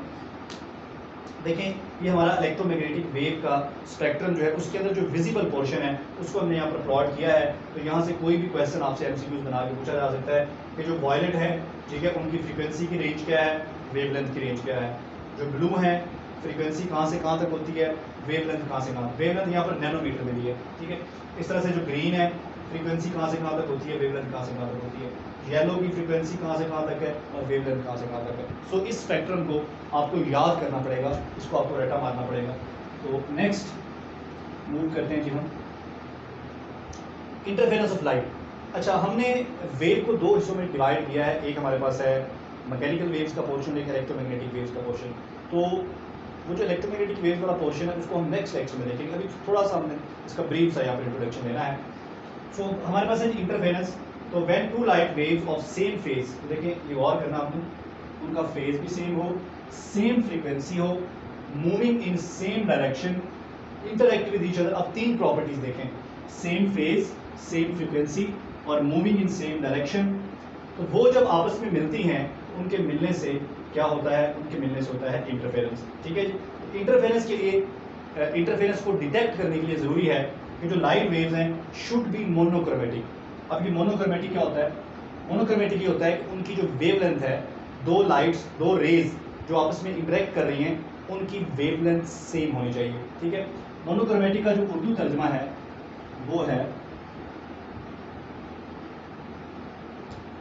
यक रंगी, एक रंग वाली। तो रंग से मुराद वेवलेंथ है, तो एक वेवलेंथ वाली जो रेज होती हैं उन्हें मोनोक्रोमेटिक कहते हैं। उसके बाद light wave should be coherent. Coherent का मतलब पीछे हमने पढ़ा कि दो ऐसी वेव्स जिनके दरमियान या तो फेज डिफरेंस हो ही ना और अगर हो तो कांस्टेंट हो, ऐसी वेव्स को हम कहते हैं कोहेरेंट वेव। ठीक है, मसलन हम यहाँ पर कोई मैकेनिकल वेव बना के एग्जांपल, ये मेरे पास एक साइनोसॉइडल वेव है, ठीक है, और इसके नीचे मेरे पास एक दूसरी वेव है, ठीक है, और नीचे मैं एक और थर्ड वेव बना लेता हूँ। तो ये देखें, इन दोनों वेव में कोई फेज डिफरेंस नहीं है थ्रू आउट। यहाँ पर भी फेज सेम है, यहाँ पर भी फेज सेम है, यहाँ पर भी फेज सेम है, यहाँ भी सेम है और यहाँ भी सेम है। तो इनके दरमियान कोई फेज डिफरेंस नहीं है, ये कोहेरेंट है। लेकिन इन दोनों के और इसके दरमियान फेज डिफरेंस है, ये देखें 180 डिग्री का फेज डिफरेंस है। लेकिन थ्रू आउट ये 180 डिग्री का ही है, इसमें कोई कमी बेशी नहीं हुई। तो इस तरह की जो वेव्स होती हैं उन्हें कहते हैं मोनोक्रोमेटिक वेव्स। क्लियर हो गया? तो अगर आप चाहते हैं कि आप इंटरफेरेंस को डिटेक्ट करें तो ज़रूरी है वेव्स मोनोक्रोमेटिक हो और कोहेरेंट हो। नेक्स्ट मूव करते हैं। यंग डबल स्लिट एक्सपेरिमेंट जो है ये हमारा, इसको हम फर्दर एक्सप्लेन करेंगे हमारे नेक्स्ट लेक्चर में। अभी फ़िलहाल थोड़ा सा हम इंट्रोडक्शन ही लेंगे। तो यंग डबल स्लिट एक्सपेरिमेंट जो है ये एक एक्सपेरिमेंट है इंटरफेरेंस ऑफ लाइट को पढ़ने का। अब ये क्वेश्चन आता होता है, सबसे पहला क्वेश्चन ये आता होता है कि यंग डबल स्लिट एक्सपेरिमेंट हम क्यों पढ़ते हैं, ये किस चीज़ का एक्सपेरिमेंट है। तो ये एक्सपेरिमेंट है किस चीज़ का, ये एक्सपेरिमेंट है to study interference of light. ठीक हो गया? सो इंटरफेरेंस जब होती है तो हमें स्क्रीन पर दो तरह के स्पॉट्स मिलते हैं।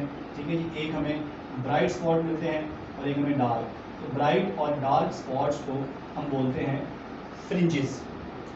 तो ब्राइट फ्रिंजेस के लिए जो दो वेव्स के दरमियान पाथ डिफरेंस है वो m लैम्डा के बराबर होना चाहिए, और डार्क फ्रिंजेस के लिए पाथ डिफरेंस ये होना चाहिए।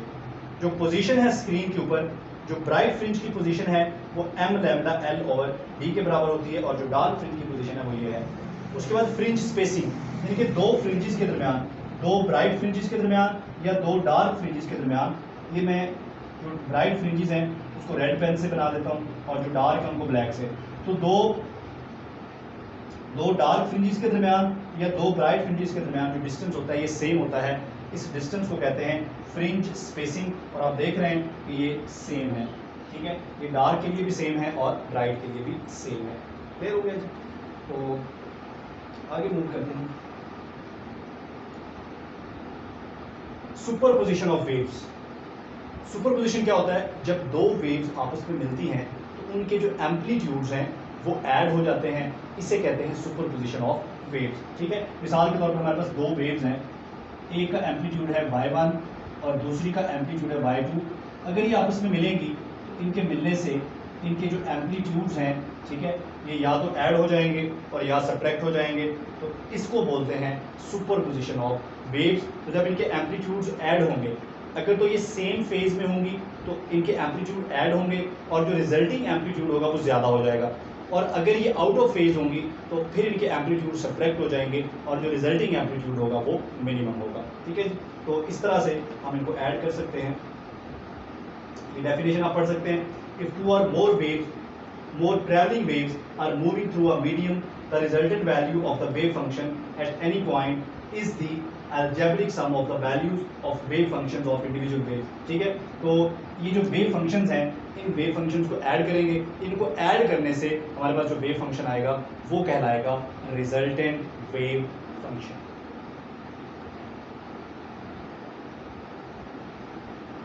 अच्छा जी, तो सुपरपोजिशन जब होती है उसका नतीजा हमारे पास क्या निकलता है? सबसे पहला नतीजा है interference, waves moving in the same direction having same frequency.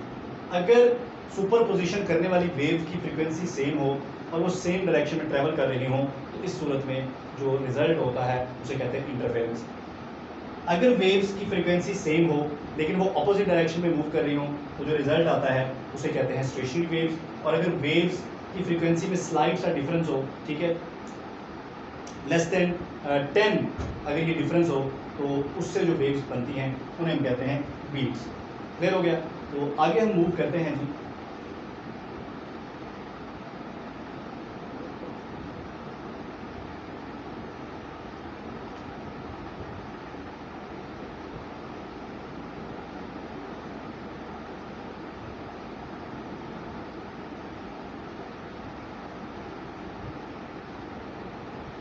अच्छा जी, अब इसमें रिमेंबर वाला पोर्शन आ गया जो कि हमेशा ही हमारे लिए बड़ा इंपॉर्टेंट होता है।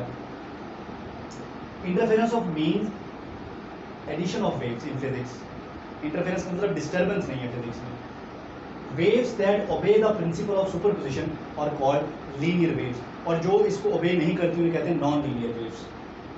To travelling waves can pass through each other without altering each other. अच्छा, ये भी मुमकिन है, ये बड़ा इंटरेस्टिंग फिनोमेना है कि एक ट्रैवलिंग वेव जो है वो इस डायरेक्शन में आ रही है यूं करके, इस डायरेक्शन में आ रही है, और दूसरी ट्रैवलिंग वेव जो है इसके अपोजिट डायरेक्शन में आ रही है यूं करके। अच्छा, ये दोनों वेव इस तरह से इंटरफेयर करती हैं कि दोनों एक दूसरे में से पास हो जाती हैं।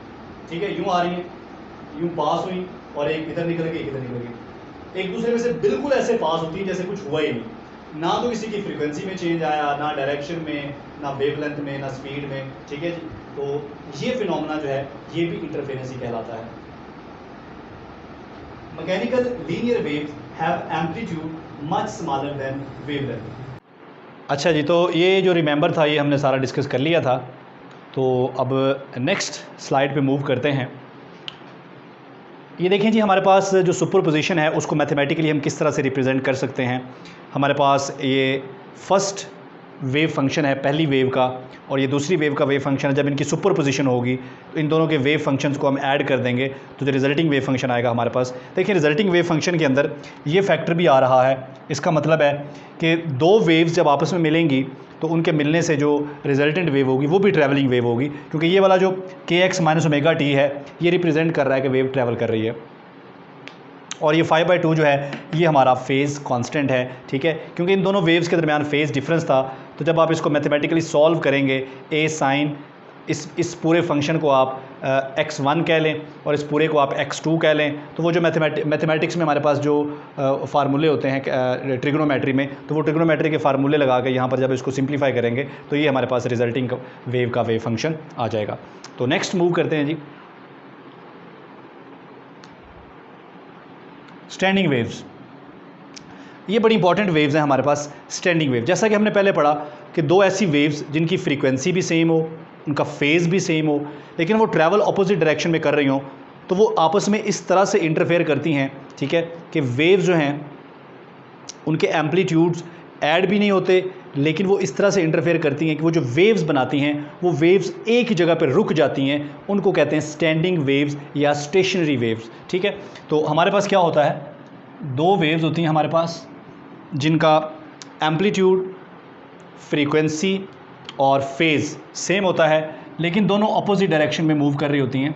ठीक है, ये रेड वेव जो है ये फ़र्ज़ करें कि राइट वर्ड डायरेक्शन में मूव कर रही है, और ब्लैक वेव वो लेफ़्ट वर्ड से आ रही है। ठीक है, तो जब ये दोनों वेव्स इस तरह से मिलेंगी, ये देखें, ये मिलकर क्या बनाएंगी, स्टेशनरी वेव। अब ब्लैक वेव जो है वो यहाँ से आ रही है लेफ़्ट साइड से, और ये वेव जो है ये इधर को जा रही है। तो इस तरह की जो वेव होती है उसे हम बोलते हैं स्टेशनरी वेव। ठीक हो गया। स्टेशनरी वेव में ये जो इन्वेलप्स आपको नज़र आ रहे हैं इनको बोलते हैं लूप्स। ठीक है, ये हमारा फर्स्ट लूप है, ये हमारा सेकंड लूप है, और ये हमारा थर्ड लूप है। अच्छा, इसकी जो इक्वेशन है स्टेशनरी वेव की, जो वेव फंक्शन है वो आपके सामने लिखा हुआ है, इस पर गौर करें। अच्छा, अब इसके अंदर आपको साइन kx तो नज़र आ रहा है, यानी कि ये वेव है तो पीरियोडिक, यानी कि ऑसिलेशन जो है वो हैं तो पीरियोडिक।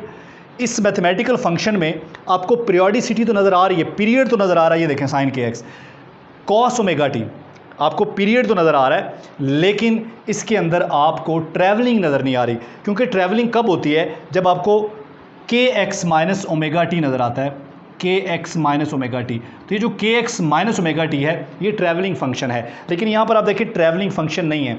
इस वेव में और हमारी जो नॉर्मल वेव होती है उसमें जो फ़र्क है वो आपके सामने है। ठीक है, इस वेव में पीरियड तो मौजूद है कॉज की शक्ल में, ठीक है, लेकिन यहाँ पर ये kx माइनस ओमेगा टी वाला फंक्शन मौजूद नहीं है। हालांकि यहाँ फ्रीक्वेंसी भी मौजूद है, इसका मतलब है कि ऑसिलेशन जो है वो पीरियोडिक हैं, लेकिन ये वेव ट्रैवल नहीं कर रही, ये वेव एक ही जगह पर रुकी हुई है।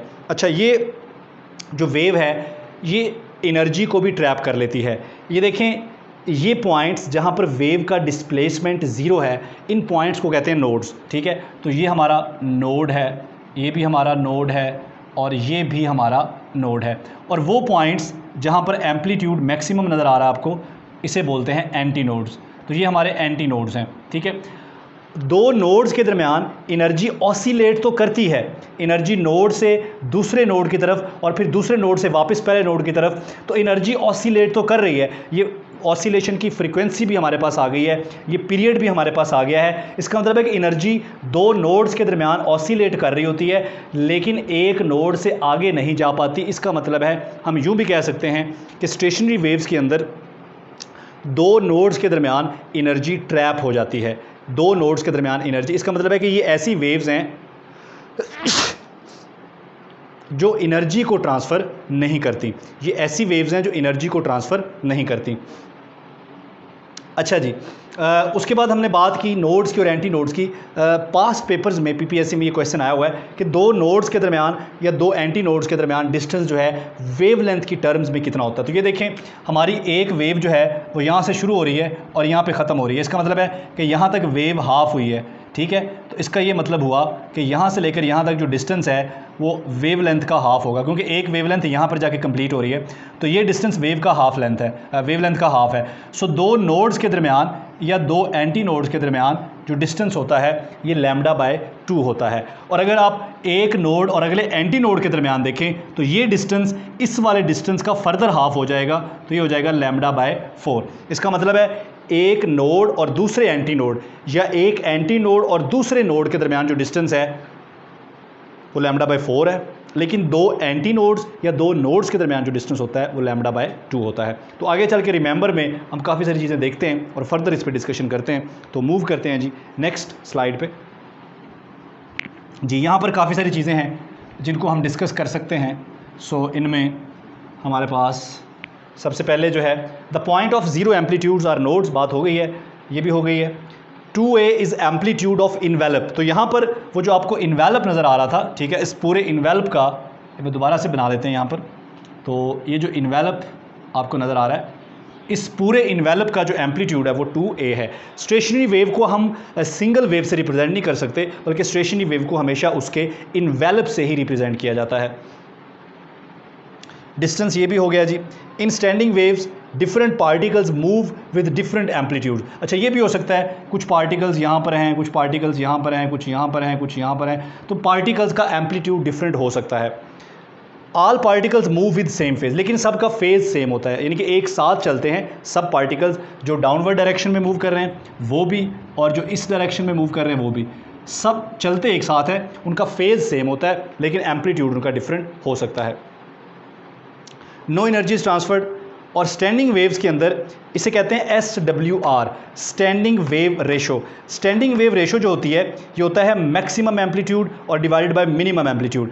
तो मैक्सिमम एम्पलीट्यूड हमारे पास क्या आया है, वो आया है 2a, और मिनिमम एम्पलीट्यूड हमारे पास क्या होता है 0, तो आंसर क्या होगा इन्फिनिटी। इसका मतलब है कि स्टैंडिंग वेव्स जो होती हैं इनके लिए SWR इन्फिनिटी के बराबर होता है। आमतौर पर SWR बाकी वेव्स के लिए इन्फिनिटी नहीं होता, लेकिन इन वेव्स के लिए हमारा जो SWR है वो स्टैंडिंग वेव रेशियो जो है वो इन्फिनिट होती है। तो नेक्स्ट मूव करते हैं जी, stationary waves in a string. तो नेक्स्ट जो हमारा टॉपिक है वो है जी stationary waves in a string. तो स्ट्रिंग के अंदर लेट सपोज कि हमारे पास एक स्ट्रिंग है और उस स्ट्रिंग को हमने दोनों एंड से फिक्स किया हुआ है और उस स्ट्रिंग की जो लेंथ है वो L है, ठीक है। तो स्ट्रिंग के अंदर जो वेव्स, जो स्टेशनरी वेव्स प्रोड्यूस होंगी, ठीक है, उन स्टेशनरी वेव्स की जो फ्रीक्वेंसी है वो हम इस फार्मूले से निकाल सकते हैं, n/2L × T/μ। T टेंशन है आपको पता है, और म्यू जो है ये मास पर यूनिट लेंथ है। अच्छा, इसमें अगर n को 1 पुट कर दें, n 1 पुट करेंगे तो हमारे पास सिर्फ एक ही इन्वेलप होगा, n 2 पुट करेंगे तो 2 इन्वेलप होंगे, n 3 तो 3 इन्वेलप होंगे। सो फ़र्ज़ करें कि जो सबसे पहला इन्वेलप है उसके लिए आप n को 1 पुट कर दें, तो जो फ्रीक्वेंसी है यहाँ पर हमारे पास जो f1 आएगा, फर्स्ट इन्वेलप की जो फ्रीक्वेंसी है ये 1/2L × T/μ के बराबर होती है। इस फ्रीक्वेंसी को कहते हैं फंडामेंटल फ्रीक्वेंसी। अच्छा, स्टेशनरी वेव्स के जितने मर्जी लूप्स हों, चाहे 2 लूप हो या किसी भी लूप की फ्रीक्वेंसी, सेकंड लूप की या थर्ड की या फोर्थ की, किसी भी लूप की फ्रीक्वेंसी जो आप निकालते हैं वो फ्रीक्वेंसी हमेशा f1 का, फंडामेंटल फ्रीक्वेंसी का कोई ना कोई इंटेग्रल मल्टीपल होती है। ये n जो है इसकी वैल्यूज़ हमारे पास स्टार्ट होती हैं 1 से, 1 2 3 and so on up to so on, ठीक है। सो स्टेशनरी वेव के किसी भी इन्वेल्प की, ठीक है, इसको हम फर्स्ट हार्मोनिक बोलते हैं। अगर 2 लूप्स बन रहे हो तो फिर हम उसको सेकंड हार्मोनिक बोलेंगे, 3 लूप बन रहे हो तो फिर उसको थर्ड हार्मोनिक बोलेंगे, 4 लूप बन रहे हो तो उसको फोर्थ हार्मोनिक बोलेंगे। किसी भी लूप की फ्रीक्वेंसी कैलकुलेट करने के लिए हमारे पास जो फार्मूला है वो NF1 के बराबर है। अब F1 है fundamental frequency, frequency of first loop. तो इसका मतलब है ये फ्रीक्वेंसी क्या है, क्वांटाइज्ड। स्टेशनरी वेव्स की फ्रीक्वेंसी क्वांटाइज्ड होती है, बड़ा ही इंपॉर्टेंट ये MCQs है। अब क्वांटाइजेशन से क्या मुराद है, क्वांटाइजेशन से मुराद ये है किसी भी लूप की फ्रीक्वेंसी, मसलन मुझे फ़र्ज़ करें कि 10वें लूप की फ्रीक्वेंसी निकालनी हो तो मैं यहाँ पर n की जगह 10 पुट कर दूंगा और मल्टीप्लाई बाय F1। मुझे किसी भी लूप की फ्रीक्वेंसी निकालनी हो, हर लूप की फ्रीक्वेंसी फंडामेंटल फ्रीक्वेंसी से मल्टीप्लाई होकर आती है, इसे कहते हैं क्वांटाइजेशन। यानी कि कोई भी वैल्यू, फ्रीक्वेंसी की कोई भी वैल्यू हमेशा फंडामेंटल फ्रीक्वेंसी से मल्टीप्लाई होकर आती है, कोई ना कोई इंटेग्रल मल्टीपल होती है फंडामेंटल फ्रीक्वेंसी का, तो इसको कहते हैं क्वांटाइजेशन। तो frequency of stationary wave is quantized. अच्छा जी, नेक्स्ट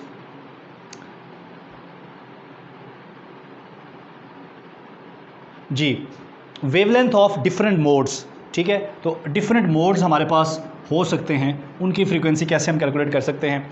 सो वेवलेंथ जो है वो 2L/n, और फ्रीक्वेंसी निकालने का हमारे पास फार्मूला आ गया जी NV/2L। इसमें